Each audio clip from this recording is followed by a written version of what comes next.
Donc l'année dernière, en 1468, au médiéval de Crèvecoeur, c'était l'année de la grande foire organisée par Jean de Ferrières, et c'était l'occasion d'un marché avec différents étals, et puis forcément des intrigues autour de vols, mauvaises marchandises, qui a fini, si je me rappelle bien, par un procès un peu général. Alors, dans les événements marquants, il y avait la foire, qui était qui a duré pratiquement toute la semaine et qui était très bien reconstituée avec plein de badauds. Qu'est-ce qu'il y a eu comme événement marquant? Un faux monnayeur qui était là, et puis une approche justement de la monnaie à l'époque, des échanges de monnaie, toute la complexité du système monétaire qu'il y avait à l'époque. Donc c'était vraiment intéressant à mettre en œuvre, enfin puis à pratiquer en fait.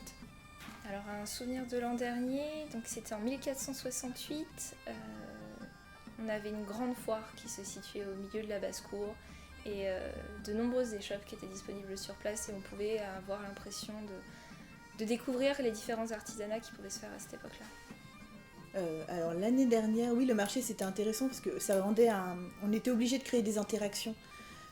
Peut-être plus que d'habitude, enfin moi qui ai fait beaucoup d'intendance, ça me donnait l'occasion de sortir pour faire ce travail, d'aller chercher les légumes, d'aller chercher de quoi faire à manger. Et donc on créait des échanges aussi à travers ça. Ça m'a obligée à ne pas rester enfermée dans la cuisine comme je pourrais avoir tendance à le faire quand je fais de l'intendance pure. Alors l'an dernier, une grande foire donc, dans la seigneurie de Crèvecoeur, avec une thématique fortement donc, reliée au commerce, à la monnaie, au faux monnayeur aussi, à une escroquerie de haut vol qui était tout de même assez politique. Mais l'an dernier, oui, il a fallu un moment pallier à un imprévu. Et donc, ce qui m'a le plus marqué l'an dernier, c'était ce qui s'est passé durant une nuit de travail, où il a fallu rattraper quelque chose pour que le public le lendemain ne se rende compte de rien.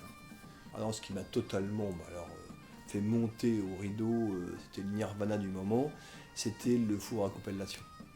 Alors ça, moi je l'ai vu petit à petit se faire, vous l'avez fait au fur et à mesure, vous l'avez composé, vous l'avez, j'allais dire, presque décoré à la fin, et ça a été vraiment, pour moi, c'est toujours quelque chose de précieux, c'est quelque chose qui se construit jour après jour, ou sur quelques heures, ou sur 2 jours, et puis où on voit justement tout l'intérêt, toute l'énergie que vous mettez à le construire, à l'élaborer, à le mettre au point, dans des discussions techniques de la pertinence de telle ou telle chose, et puis d'arriver à un moment donné où ça fonctionne.